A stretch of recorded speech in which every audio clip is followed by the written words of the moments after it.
Ajá.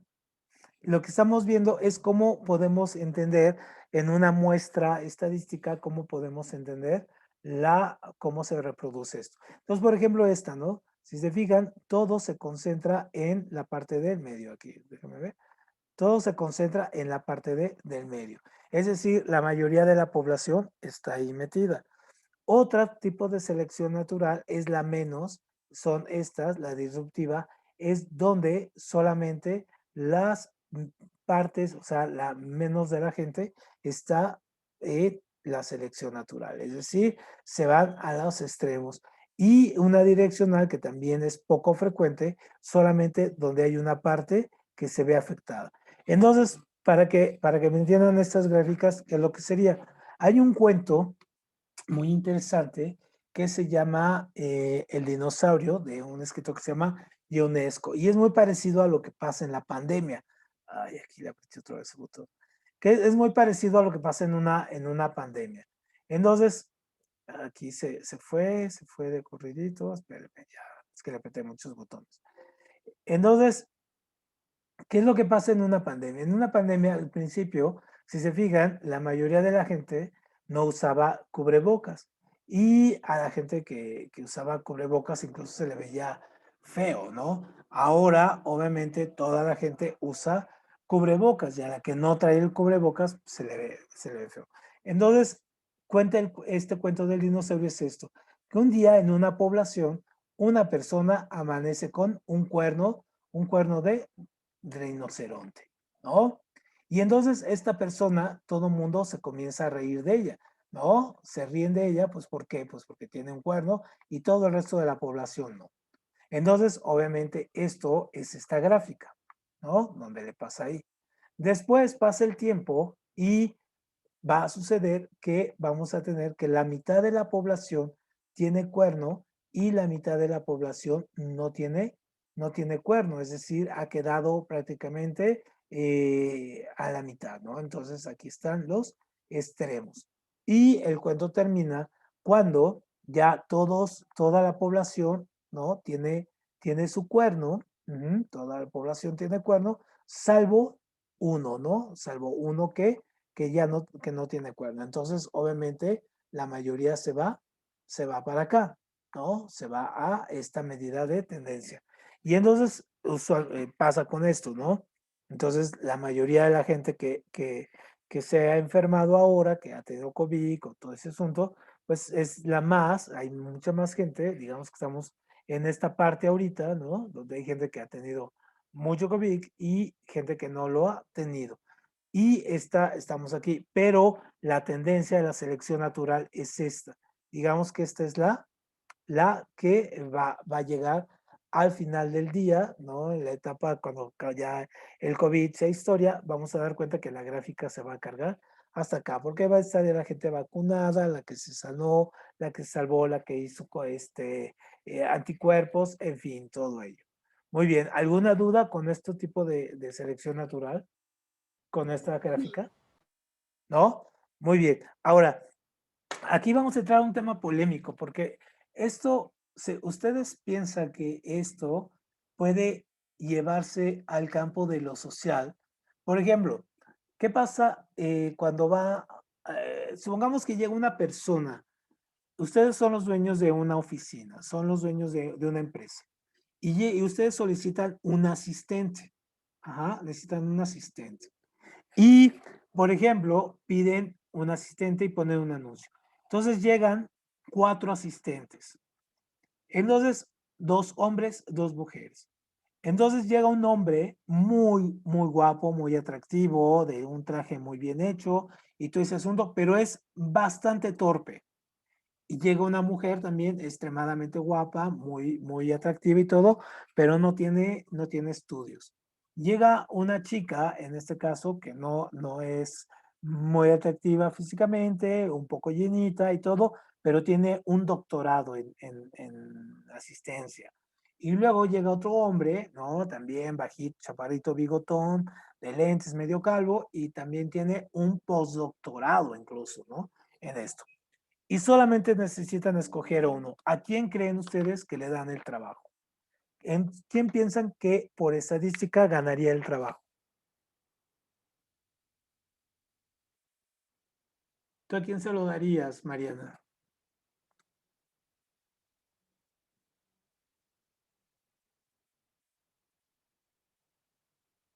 ¿Puedes repetir la pregunta? Ajá, ¿a quién le darían el trabajo de esas cuatro personas? De las dos muy atractivas, pero sin estudios, o las dos muy poco atractivas, pero con grados académicos muy altos. ¿A quién le dan el trabajo? Yo haría un 50-50 para ver el aprovechamiento de uno y de otro. Pero nada más puedes escoger a uno. Ah, no, entonces de uno que sí tenga sus estudios. Ajá, uno que tenga estudios. Muy bien. ¿Tú qué dices, Fernanda? ¿A quién se lo darías? Yo creo que también, a uno que tenga estudios. Si Ajá, no, me va a arruinar el trabajo. ¿te va a arruinar el trabajo? Muy bien. ¿Tú a quién se lo darías, Valeria? Yo se lo daría al bigotón. Bueno, al último. Al bigotón Al... chaparrito calvo, pero con posgrados. Muy bien. Sí. Perfecto. Tú, Emiliano, ¿a quién se lo darías? Igual el que tiene el posgrado, aunque socialmente está como clasificado en que los asistentes deben de ser de bonitos o guapos, algo así. Claro, entonces vean, para que se vean un poco se decepcionan aquí de la gráfica. Entonces, existe algo que se llama, en este caso, darwinismo, ajá, darwinismo social. Y el darwinismo social es una especie muy discriminatoria de la selección, de lo que se interpreta como selección natural. ¿Por qué? Porque en este caso de estas cuatro personas que nosotros vimos, la persona que ganaría el trabajo, en este caso, sería la mujer. La mujer sin estudios, pero muy atractiva. ¿Por qué? Pues porque en la selección natural, esta pediría es que es la imagen de la empresa. Ajá. Y yo tengo varias cosas.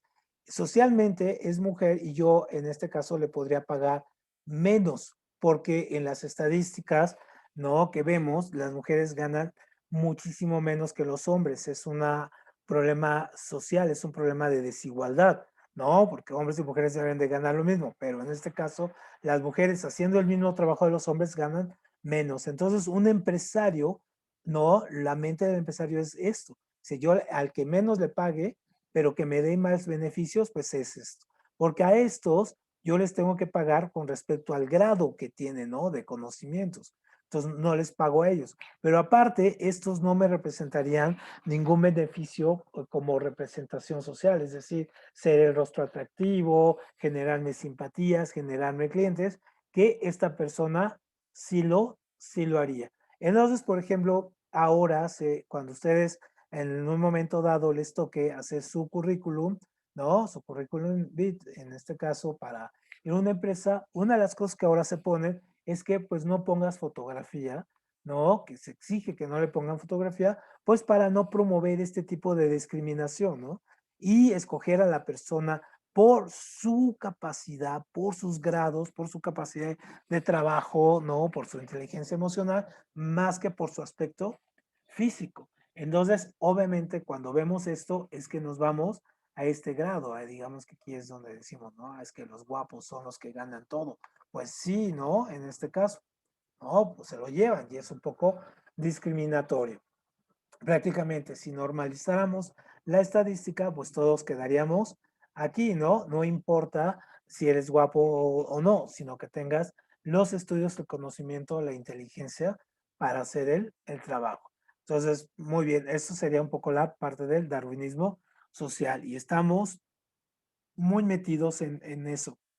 Y me imagino que la mayoría de ustedes tiene de alguna manera algún tipo de cuenta de Instagram, Facebook o cualquiera de esas. Entonces, también ahí vemos el darwinismo social. Por ejemplo, quién gana muchísimos likes, ¿no? En este caso, piensen quién gana muchos likes por poner una sola foto. ¿Quién lo hace? ¿A quién le ponen muchos likes? Por Pues a ejemplo, las personas más atractivas. exactamente, exactamente. ellas son las que ganan más likes, exactamente. Son las mujeres, ¿no, profe? Sí, también atractivas mujeres. ¿Y qué otro factor tendría que haber? ¿Figura? Ajá, y figura, exactamente. Entonces uno entra a Instagram, Facebook, Twitter y todo, y uno se encuentra esto y dices, pone una foto, la que sea, no importa qué diga, y tiene 10,000 seguidores, ¿no? Y a lo mejor alguien que pone un post muy interesante y todo, pero no tiene ese atractivo físico, tiene dos, ¿no? 2 likes. Entonces también ahí vemos un poco este tipo de darwinismo social. Es todo un problema social, ¿eh? Y espero que a usted no les toque vivirlo, no les toque confrontarlo. Muy bien, entonces, seguimos. Un poco la parte de la evolución tiene algo que se llama especiación. Obviamente, esto es lo que va haciendo que nosotros tengamos muchas especies de todos los animales. Por ejemplo, nosotros tenemos más especies de insectos, en este caso, que cualquier otra especie animal. Tenemos hasta 20,000, hasta 100,000 especies diferentes, por ejemplo, de cucarachas, ¿no? Entonces se van diferenciando, en este caso, ¿por qué? Por las características que se van apropiando. Entonces todas podemos venir de un aspecto común, pero según las características, clima y todo este asunto, ¿no? Alimentación incluso, nos vamos diferenciando. Entonces, por ejemplo, que podemos ver, ¿no? Aquí los hombres, sí, pero también tenemos hombres afroamericanos, hombres blancos, ¿no? Asiáticos, ¿no? Latinos, ¿no? Unos bajos, otros con pelo, otros sin pelo, albinos, en fin, ¿no? Entonces vamos a tener la especiación. Entonces, antes de nosotros, por ejemplo, nosotros, el hombre como tal, se llama Homo, ¿no? Homo sapiens, ajá, sapiens, ajá, o sea, van los dos, ¿no? Homo sapiens sapiens. Y este se llegó a enfrentar, llegó a convivir era el Homo neandertal, ¿no? Neandertal. Entonces, obviamente, por ejemplo, para que vean, lo que hizo, inventó la religión. Bueno, dio los inicios de lo que es la religión. ¿Por qué? Porque enterraba a sus muertos, ¿no? Y tenía un lenguaje más estructurado. Entonces, por ejemplo, Pero ¿por qué sí era más inteligente? Ajá, ¿por qué sobrevivió y esta especie de seres humanos desapareció, pero esta fue la que quedó, porque esta fue la que se supo adaptar. Entonces, acuérdense que esto es lo que dice Darwin, que la especie que sobrevive es la que se sabe adaptar. Y entonces estos se supieron adaptar porque fueron guerreros, inventaron armas, utilizaron herramientas y todo, y quizá no eran tan inteligentes como estos, pero pues algo les aprendieron ahí de la convivencia, ¿no? Pero ellos eran más inteligentes. Entonces, Profe, acuérdense, dime, perdón, pero entonces nosotros también podríamos hacer especiación por supuesto, humanos. y estamos en ese proceso, estamos en ese proceso. Ajá.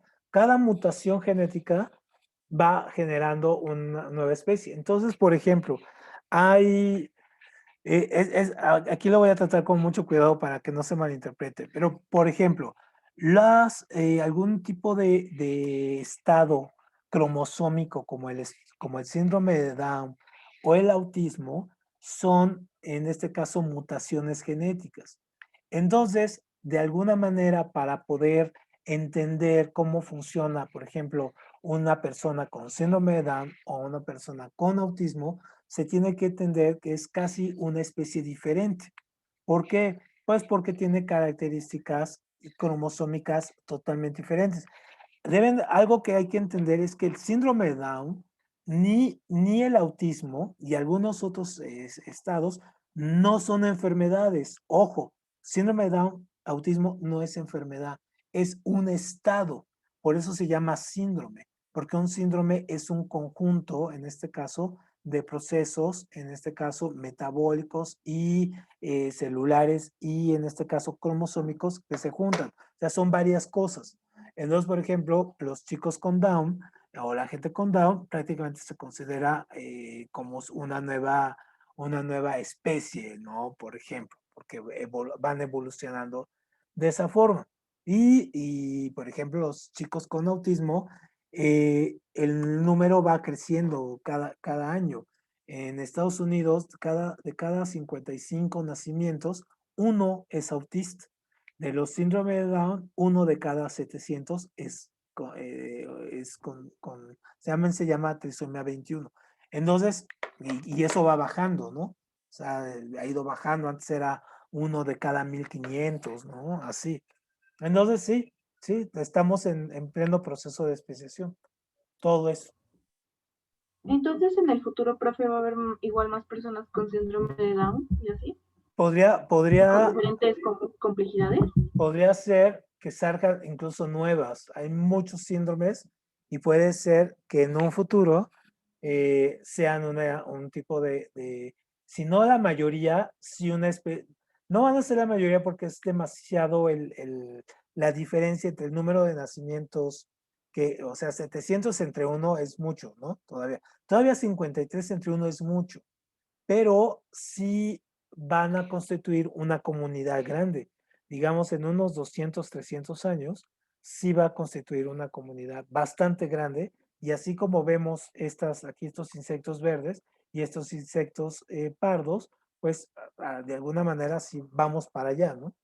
Vamos a diferenciarnos así también y a crear comunidades. Por eso se hace tanto énfasis desde ahora en esta cuestión de la no discriminación, no es la integración, se llama inclusión, no integración, sino la inclusión de las personas, en fin, ¿no? Todo ello.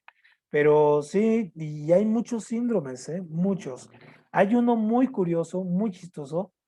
Bueno, es chistoso para nosotros, pero no para la gente, que se llama el Tourette, exacto, que es donde de repente están hablando y de repente se les salen unas groserías, ¿no?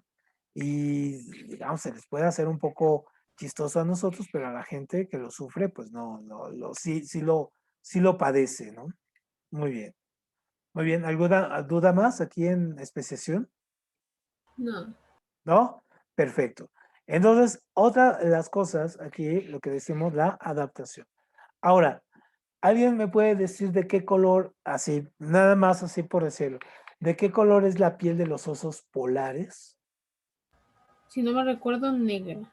Es negra, claro, la piel es negra, casi gris, o sea, entre gris. Ahora, nosotros, ¿por qué la vemos blanca? Aparte de que tiene un efecto de la luz, el pelo, el recubrimiento que tiene, obviamente es blanco, pero la piel abajo del pelo es negra. Ahora, ¿por qué tiene el pelo blanco? Pues es un proceso de adaptación prácticamente, casi como los camaleones, de que si están en el hielo, pues se van adaptando a él para perderse, camuflajearse. En este caso, obviamente pueden vivir más si se protegen, o sea, están protegidos ahí, entonces pueden vivir muchísimo más tiempo y todo ello. Pero realmente su piel es negra, ¿no? Los osos pardos, por ejemplo, viven en la pradera, por eso son pardos, ¿no? Porque son como cafecitos y verdes, entonces se pueden camuflajear allá. Si ponemos un oso polar en la pradera, pues inmediatamente lo vamos y lo matamos, ¿no? Bueno, los cazadores. O ven un oso negro acá con la piel, pues lo ven y lo matan. Entonces son procesos que les ayudan a diferenciarse. Lo vemos, igual que lo habíamos visto, con la gente de color que se llama, bueno, nosotros les decimos afroamericanos, pero son la gente de piel color negra, pues es así, pues porque reciben mucho sol, porque originalmente surgen en África, ¿no? Entonces el origen del hombre tiene principio en África, en lo más lejano, bueno, en el tiempo, lo hemos datado en Etiopía. Entonces, imagínense el sol ahí, entonces la melatonina tiene que hacer más, entonces por eso es más negra la piel, ¿no? Para cubrirlo del sol. Y la gente que vive en los lugares más fríos, donde hay más lluvia, más nieve, más sombra, más nubes, pues obviamente la gente que tiene... Te sale barba, profe. Le sale barba, claro, a la gente afroamericana no le sale tanta barba, aunque hay algunos y el pelo es diferente, ¿no? Entonces ahí es el cambio, eso es la adaptación. Muy bien, Entonces, eso sería Darwin y la teoría. Muy bien, ahora entonces seguimos con la parte de la unidad 3 o el tema 3, que son los seres vivos en el planeta. Entonces, aquí, ¿cómo funciona? Primero tenemos que ver las teorías sobre cómo surge la vida. ¿Qué teorías tienen ustedes? ¿Reconocen o se acuerdan de? Yo tengo una, ¿Cuál? bueno, escuché una, de que pues el origen de la vida se dio cuando en la Tierra había muchos gases Ajá. y haces calor y Ujú. pues como que mucha actividad eléctrica en el aire. Ajá, ajá. Y los gases pues bueno, unos gases si no me recuerdo, que era el metano, Ujú. carbono y quién sabe cuántos otros gases, más la Ujú. electricidad. Ajá. La electricidad y el agua, pues esas moléculas se comenzaron a juntar Sí, y de alguna u otra manera lograron hacer vida a perfecto, muy través de bien. esas moléculas. Sí, Perfecto. son eso. Esa es la teoría de Oparin. Perfecto, muy bien, muy bien. ¿Alguien más? ¿Alguien conoce otra teoría del origen de la vida? Hay unas muy padres. Nicole, ¿no te acuerdas de alguna? Yo tengo otra también. A ver, viene.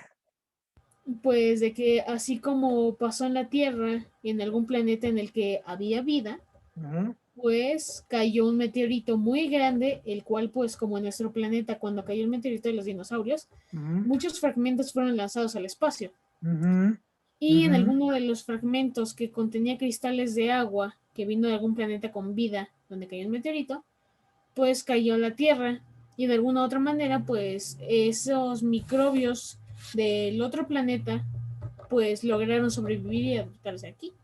Claro, claro. De hecho tenemos evidencia de eso de Marte, ¿no? De meteoritos que llegaron de Marte para acá, ¿no? Y que tenemos evidencia que primero pegaron en Marte y luego llegaron aquí. Sí, efectivamente. Muy bien. Esa era otra que le tenía. Ajá. ¿Alguien iba a comentar también? Yo, es que de lo que dijo André, yo hace Ajá. mucho vi un documental sobre, pues en teoría, cómo se creó la Tierra o todo eso, y creo que tiene mucha razón en que llegaron varios meteoritos y fue, creo que algo que empezó a crear el agua. Ajá. Cosas medio Ajá. extrañas y desde el agua empezaron a salir, creo que las primeras vidas fueron, digamos que animales acuáticos, y ya después de ahí se fueron, exacto, digamos que adaptando y se fueron saliendo, ¿no? Y así, yo creo que fue así. Muy bien, perfecto. Muy bien, muy bien. A ver, otra más que haya por ahí. Hay unas muy locas, incluso también. Yo la más loca que he escuchado Ajá. es de que pues prácticamente somos como que los ratones de laboratorio de una vida superior, la cual pues, Ajá, muy así bien. como si fuese como nuestro proyecto del frijol y el alcohol, pero a escala más grande, bueno, a escala de una raza más. Muy bien, esa es otra, perfectamente. Muy bien, sí, sí, sí. Todas esas son, entonces, todas esas teorías sobre el origen de la vida son estas, ¿no? Entonces tenemos la teoría del creacionismo, ahorita vamos a ir viendo una por una, el creacionismo, ¿no? Que es esta, el creacionismo es de que Dios o un ser, en este caso divino, creó al hombre, ¿no? Y toda la vida Es lo en que le iba a el comentar, universo. pero Ajá, que para dime. mí la más loca y no me, o sea, todavía no entiendo como por qué en la Biblia dice que Dios creó todo. Ajá, Está ajá. medio extraño eso, pero Sí, pues sí, sí existe. esa está súper loca. Esta de la generación espontánea, si tienen todavía abuelitas o abuelitos, todavía mucha gente utiliza expresiones de la generación espontánea, así de que no pongas basura ahí porque se hacen cucarachas, ¿no? Entonces, por ejemplo, dices, ¿y de dónde salen las cucarachas, no? Por ejemplo, tienen que salir de algún lado. Entonces, ahí vamos a ver esta. La panspermia, en este caso, es la que decía en este caso Andrés, de que la vida llega a través o ha llegado a través de meteoritos o de otros elementos estelares, como tal vez hasta cometas, ¿no? Que hayan impactado aquí en la Tierra. Y otra, que es la de Oparin, que es la evolución química de la Tierra, es decir, que la Tierra tuvo un caldo de cultivo con metano, electricidad, hidrógeno, nitrógeno y oxígeno, que fueron creando los elementos básicos para la vida, que son los aminoácidos. ¿No? Otras teorías, tenemos estas, el mundo del ARN, en este caso, que prácticamente nos dice que la vida, y estas las fuentes hidrotermales, que la vida se genera en el mar, pero a través de las composiciones entre el calor que hay abajo de los volcanes submarinos y la presión del agua, más aparte, en este caso, los ingredientes alimenticios que hay. O esta del génesis mineral, donde nosotros ahora escuchamos prácticamente de que sí, se generaba la vida, pero no necesariamente de este caldo de cultivo, sino más bien una especie de, venían como de rocas, de una especie de cristales que estaban en la tierra y que se iban desintegrando para formar vida. Y tenemos otras más locas, esta de que la vida llegó, aunque esas ya son más zafadas, de que la vida llegó por vida inteligente, por extraterrestres, que es muy explorada. Hay un libro y hay una serie, les recomiendo que la vean, que se llama Cosmos, de Carl Sagan, y les recomendaría mucho que vieran la serie, es muy interesante, y sobre todo en la parte de cómo se ha tenido que luchar contra algunas teorías que están muy desatadas. Entonces, vamos a revisar. Entonces, la panspermia, como dice Andrés, es que la vida llega aquí. De esta tenemos evidencia que pudiera haber sido. Acuérdense que estas son teorías, ¿no? Pero todas estas teorías, algunas tenemos más evidencia que la otra. La teoría que dice Andrés y que tenemos una prueba, se encontró hace algunos años, es que se supone que un cometa chocó el Marte y luego fragmentos de Marte llegaron a la Tierra. Es decir, de esa explosión, algunos llegaron aquí. Y cuando los analizaron, cuando los descubrieron, encontraron que había una especie como de seres vivos muy primitivos fosilizados. Es decir, que sobrevivieron esta explosión primero y después sobrevivieron la cuestión de vivir fuera de sin oxígeno y después las temperaturas al llegar a la Tierra. O sea, imagínense, son verdaderamente supervivientes y hay unos animales que llaman tardígrados que sobreviven a todo esto. Entonces, por eso se piensa que pudiera haber sido. Entonces, obviamente, esta teoría, pues todavía está en teoría porque estos elementos todavía no aciertan si son de origen marciano o si son de origen terrestre. Porque lo que saben es que la piedra, las piedras y fragmentos, sí son de Marte. Lo que todavía no están tan seguros es si estos fósiles son de la Tierra, ¿no? Entonces, por eso todavía sigue ahí. Otra teoría que sea, bueno, como parte de la panspermia, es muy interesante de que la vida llega a través de esto y lo sabemos a través del análisis de los meteoritos. Entonces, cuando caen los meteoritos, podemos analizar la composición que trae. Y algo que se ha encontrado y que es inevitablemente muy importante para que haya vida, pues obviamente es el agua. Y entonces estos meteoritos que se han encontrado traen agua fosilizada, traen agua ahí encontrada y ha estado esa agua ahí cristalizada. Entonces, obviamente, estos se piensa, pues llegaron y una teoría es que el agua que tenemos nosotros, porque el agua es muy difícil de construir, entonces piensa que llegó a través de esto, ¿no? De los satélites y por lo tanto ahí. Otra que está con la panspermia es que finalmente la vida haya traído aquí de otro planeta, ¿no? No sabemos si intencional o no intencional, pero estos cometas, sobre todo porque los cometas son de hielo, ojo, los cometas no son sólidos, no son de piedra, son de hielo. Entonces, que dentro de esa agua que trae en el hielo, venga, en este caso, algunos elementos que cuando llegan aquí con la presión, en este caso atmosférica y las condiciones, pues revivan. Entonces, por ejemplo, como por ejemplo virus, ¿no? Entonces ustedes saben, lo vamos a ver un poquito más adelante, pero se adelanto, un virus es como una especie de zombie. Es decir, un virus no está ni vivo, no, tampoco está muerto. Es una cuestión de producción de ARN, ¿no? O sea, de ácido ribonucleico que está ahí, que bajo ciertas condiciones puede empezarse a mover y a contagiar a otros para reproducirse. Entonces, los virus, por ejemplo, hay virus que quedaron atrapados bajo los hielos en las últimas glaciaciones o glaciaciones que en animales, por ejemplo, y ahora que se están retirando, que se están derritiendo esos glaciares, entonces muchos científicos tienen miedo, incluso una teoría del COVID viene de ahí, es que esos virus que quedaron atrapados bajo la nieve, bajo los hielos perpetuos de los glaciares, cuando se salen otra vez, cuando se derriten los hielos, entonces con las condiciones climáticas recientes, pues vuelvan a cobrar ese sentido de reproducción y digamos que vuelvan, por así decirlo, a vivir, ¿no? Y se vuelvan otra vez a contagiar.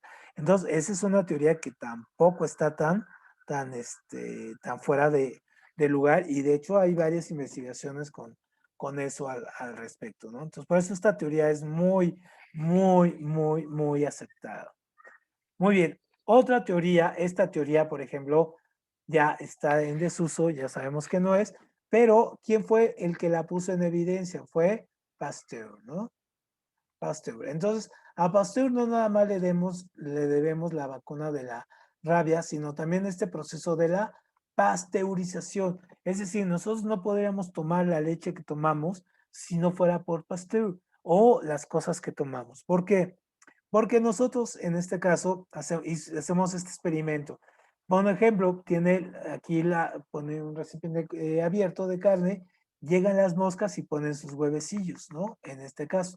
Entonces, si cerramos este envase, si cerramos ese envase y ya sin las moscas y nada más con los huevecillos, ¿qué va a pasar? Después de algunos días, pues estos huevecillos van a nacer y van a nacer moscas. Entonces, mucha gente pensaba que la carne, o que esto por eso se llama generación espontánea, que la vida surgía así como una especie de magia, ¿no? ¡Pum! ¿No? Que aparecía así. ¿Por qué? Pues porque pensaba que los huevecillos prácticamente no sabían que había huevecillos, sino pensaban que la vida nacía de la nada. ¡Pum! Generación espontánea. Entonces lo que hizo Pasteur fue diseñar este experimento. Lo que hizo fue poner en este caso un envase tapado aquí, ¿no? Para que las moscas no pudieran poner aquí sus huevecillos y prácticamente pues la carne quedó sin los huevecillos y durante un tiempo pues la carne se echó a perder y todo, pero pues no sacó las moscas.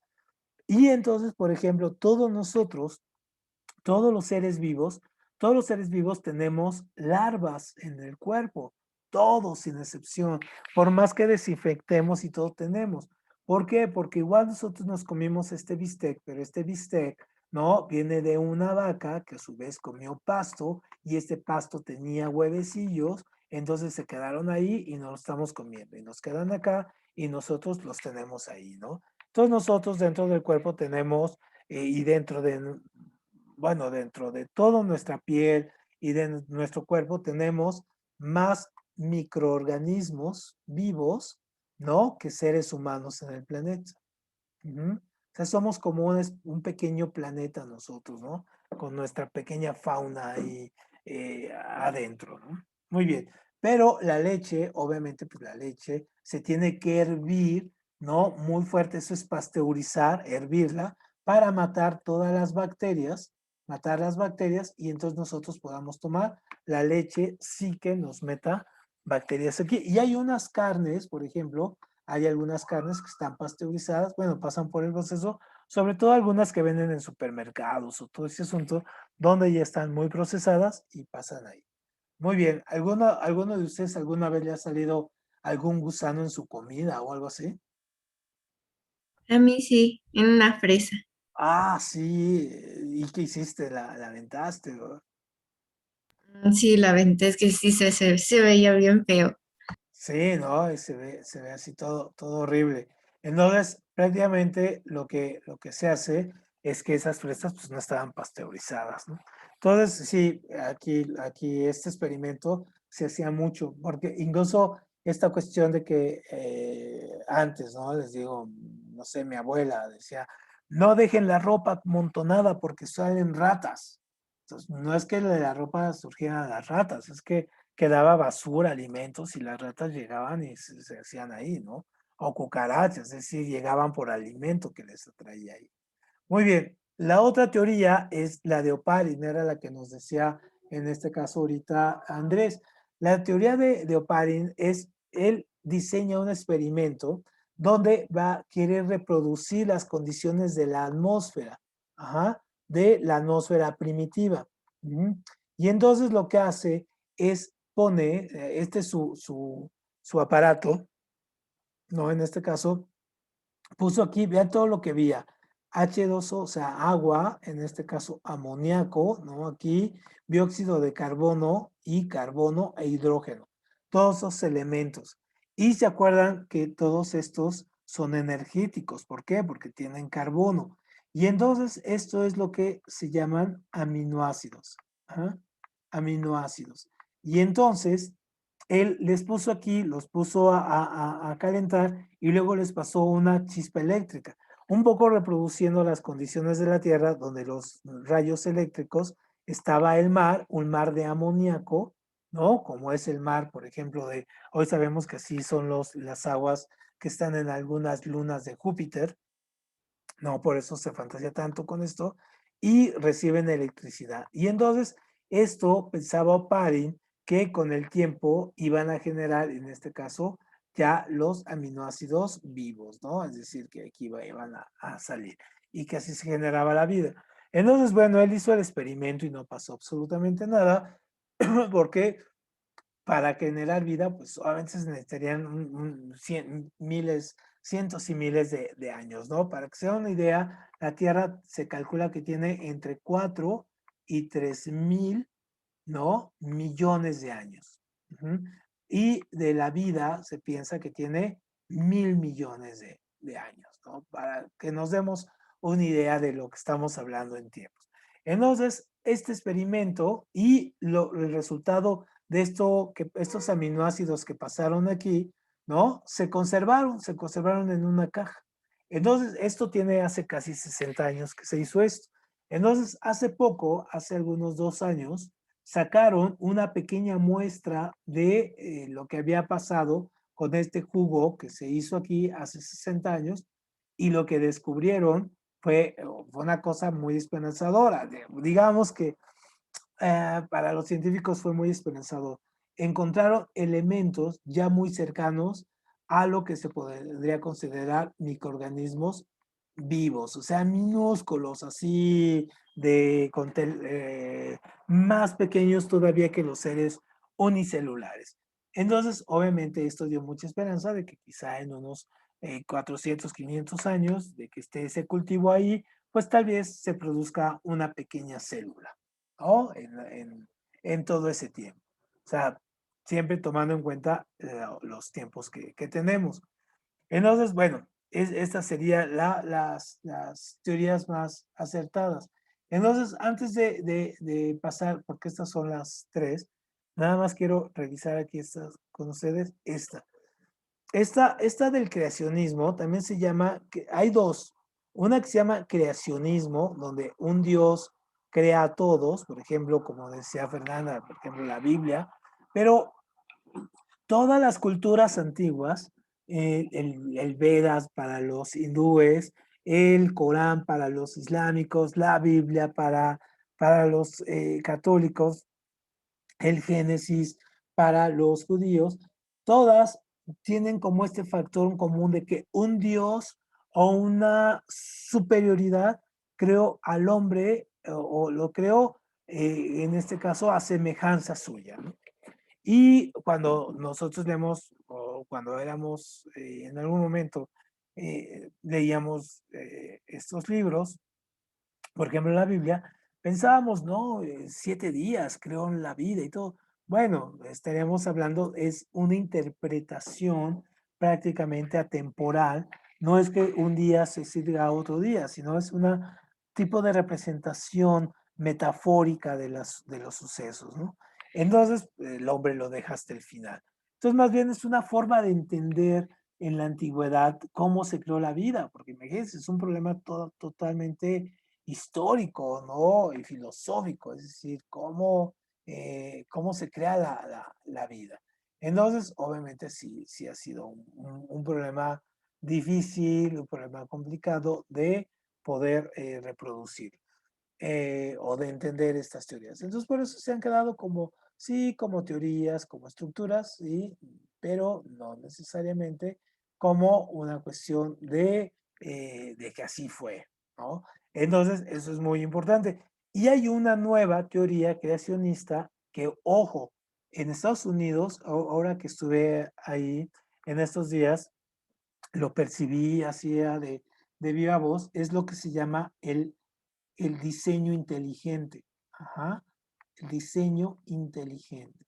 Entonces, el diseño inteligente piensa, sobre todo esta gente que votó por Trump, ¿no? Que creen en las teorías de la conspiración y que la Tierra es plana y todo eso, piensan que el diseño inteligente es un diseño de una inteligencia superior. Ojo, ya no estamos hablando necesariamente de un Dios, sino de una inteligencia superior que podría ser vida extraterrestre que que nos están usando, como decían, como una especie de conejillo de indias, ¿no? Que nos crearon y que estamos ahí como en una especie de simulación de computadora tipo Matrix, ajá, donde estamos a prueba o que están probando, no sé, pero prácticamente es eso.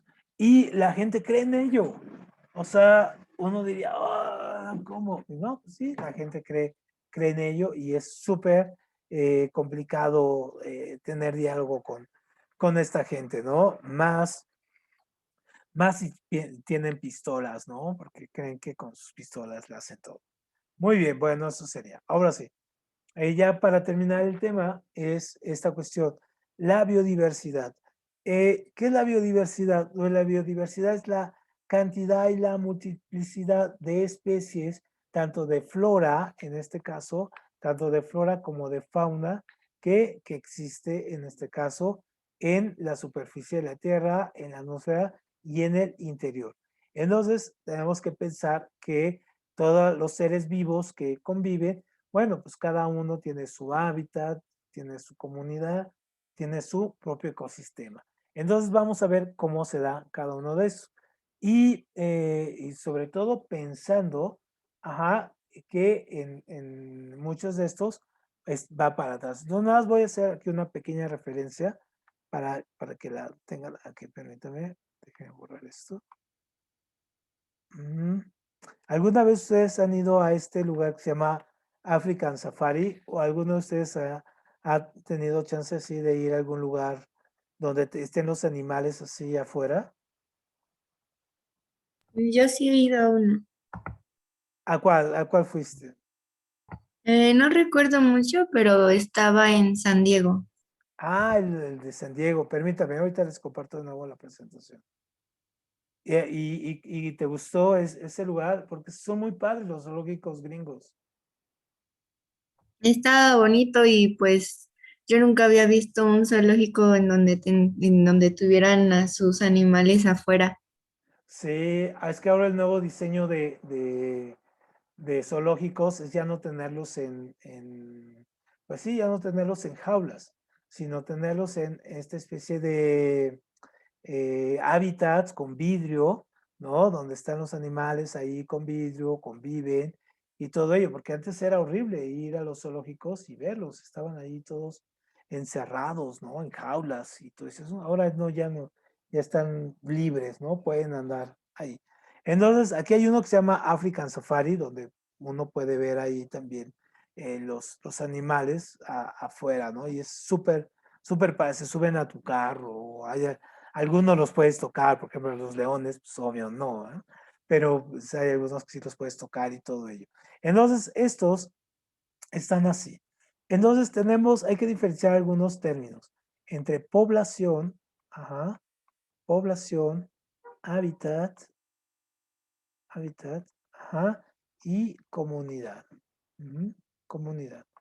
Entonces, aquí tenemos, ¿no? Y aquí ecosistema. Ahorita vamos a ver. Entonces, un hábitat, en este caso, es donde vive, en este caso, una serie o una comunidad de animales o de seres vivos, en este caso, de animales o de flora. Es donde viven. Es su hábitat, ¿no? Ahí donde viven. Flores o, perdón, plantas, en este caso, flores o animales. Y cuando hablamos de una población, en este caso, por ejemplo, hacemos un caso particular, por ejemplo, una población de tigres, ¿no? O una población de elefantes. Entonces, eso se refiere a población. Pero cuando hablamos de comunidad, hablamos de las relaciones que se dan, por ejemplo, en un hábitat donde pueden vivir leones, hienas, elefantes, marmotas, sapos, ¿no? Varias especies donde conviven todos. Entonces, esa es una comunidad, un hábitat donde está varias especies conviviendo solas, ¿no? En este caso. Y una población es cuando nos referimos exactamente a una sola especie. Y hábitat al lugar donde viven, y el ecosistema es la relación entre los seres vivos y los seres también no vivos. Por ejemplo, las piedras, los ríos, el aire y todo ese asunto. Muy bien, esa es una diferencia. Ahora, ¿cuáles las grandes amenazas que tiene la biodiversidad? Es decir, que cuando llegamos a un parque, cuando vamos a un, no sé, a un campamento, o bueno, cuando vamos incluso aquí a la Jusco, a Chapultepec, o al Popocatépetl y todo, vemos estas cosas, ¿no? Por ejemplo, vamos viendo que va perdiendo el hábitat las especies porque por las cuestiones urbanas, ¿no? O por las cuestiones urbanas, es decir, que llegan edificios, se construyen edificios, todo eso. O también los campesinos, en este caso, ¿no? Llegan campesinos y talan los árboles y llevan a sus vacas y les ponen, en lugar de árboles, ponen a sembrar pasto, y entonces ya valió, ¿no? Sobreexplotación, ¿por qué? Pues porque se sobreexplotan sus elementos naturales como el agua, los árboles, en este caso sus minerales. Especies invasoras, por ejemplo, es muy común que en lugares, por ejemplo, Australia no permite que entre una especie. Por ejemplo, si ustedes van a vivir ahí y tienen su mascota, es casi imposible que los dejen ir con su mascota. ¿Por qué? Pues porque obviamente los animales que llegan, puedes invadir a otros y desequilibrar, ¿no? Ya sea que llegue un gato, lleguen gatos para matar ratones, pero luego ya no hay ratones y hay muchos gatos, y luego llegan perros y luego va a haber muchos perros y ningún gato, y en fin, ¿no? La contaminación de ríos, de aire, por ejemplo, y del subsuelo que tenemos, el cambio climático con el efecto invernadero que hace cada vez se erosiona más la tierra, la población, que ahorita somos 7.500 millones de habitantes, entonces cada vez requerimos más espacio físico, el comercio ilegal, que este es un problema súper triste, por ejemplo, ver cómo se llevan las tortugas, las águilas, en este caso animales que están en peligro de extinción y se comercializan. ¿Y cuáles son algunos de los animales en peligro de extinción? Pues son estos, ¿no? Y ojo, porque estos se los preguntan también en su examen. Entonces tenemos desde los lobos, los tigres, los pumas, en este caso, los gorilas, los delfines, la mariposa monarca, los grandes mamíferos, en este caso, como los leones, las cebras, los tucanes, los osos panda, las orcas, ¿no? Los carneros. Entonces aquí tengo una lista, se las voy a enviar ahorita, de todos los animales, por ejemplo, que tenemos en especies de extinción. Por ejemplo, uno pensaría que las abejas, pues sí, las abejas están en peligro de extinción, los osos, ¿no? Los osos ya hay pocos, el bisón europeo, estos tuvieron que matar millones y millones ahora con el COVID porque lo transmitían, por ejemplo, el ocelote, que es una especie de puma, ¿no? Las tortugas, los rinocerontes, el rinoceronte negro, por ejemplo, ya está extinto, las ballenas, la vaquita marina, creo que quedan como 5 en el mundo, el cóndor, por ejemplo, el hurón, los perezosos también ya los han ido matando, los lémures también ya quedan como unos, ahí en Madagascar, viven en Madagascar, vivirán como unos 3,000, 4,000, las guacamayas, ¿no?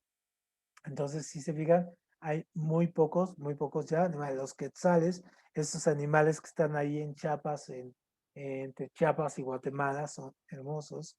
Los tapir, que son una especie de cerdos, por ejemplo, con una trompa muy grande. Las focas, ¿no? Los delfines. Muy bien, bueno, pues estos son los animales que están en peligro de extinción. Muy bien, aquí tenemos otros, el pangolín, ¿no? El chimpancé común, ¿no? Las nutrias, los mandriles, los lobos, ¿no? Los buitres, cada uno podría pensar, las mantarrayas, los armadillos, en fin, ahorita les envío la lista completa. Muy bien, bueno, ¿cómo vieron este asunto? ¿Tranquilo? Profe, ¿le puedo comentar algo? Adelante. Es que a mí me acaban de recomendar una película sobre la extinción de los seres vivos, que está, Ujú. bueno, está muy fuerte.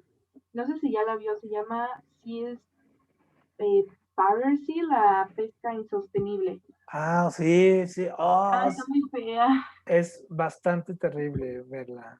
O sea, porque sí te rompe el pero corazón te ver. das cuenta de la eh, cruda realidad. Sí, cada vez que uno come atún se da cuenta de eso, ¿no? Sí, Como matan a los delfines y todo este asunto. y a las ballenitas. Sí, a las ballenas. Hay varias películas que han surgido. O sea, el problema con estas películas es que son tan crudas que uno termina un poco desgastado. Hay una película que se llama Las Muros de Cristal, que es los rastros, cómo matan a los animales en los rastros, a las vacas, a los cerdos, para la comida, para hacer las carnes, o las gallinas, por ejemplo, gallinas que nunca ven la luz, ¿no? Nunca ven la luz solar. Y es terrible estas películas. También hay un documental, este documental creo que está en Netflix también, que se llama La Sexta Extinción, que ya la estamos viviendo. O sea, toda esta pérdida de biodiversidad ya la estamos viviendo y la sexta extinción pues nos involucra a nosotros, ¿no? A los mismos seres humanos, que también podríamos, digamos que somos 7,000 millones, pero en un momento dado, si a alguien se le ocurre apretar los botones nucleares, pues ya también nos iremos, ¿no? Al basurero de la historia. Entonces, sí, yo les recomiendo mucho esta de la sexta extinción. Voy a buscar, ver si les puedo mandar el enlace. Creo que la puedo encontrar aquí en YouTube. Si la encuentro, se las envío, les envío. Y es muy padre, no está cruel, no está cruel, porque esta que dice Fernanda, tienen que tener el estómago muy fuerte para poderla ver, o la que les digo, ¿no? Pero esta de la sexta extinción sí digamos, tiene más, no está tan fuerte, pero el mensaje queda claro. Muy bien, pues con esto terminamos, chicos, y nos vemos mañana. Comenzamos con geografía y ahorita les envío las láminas para que las tengan ahí como información extra.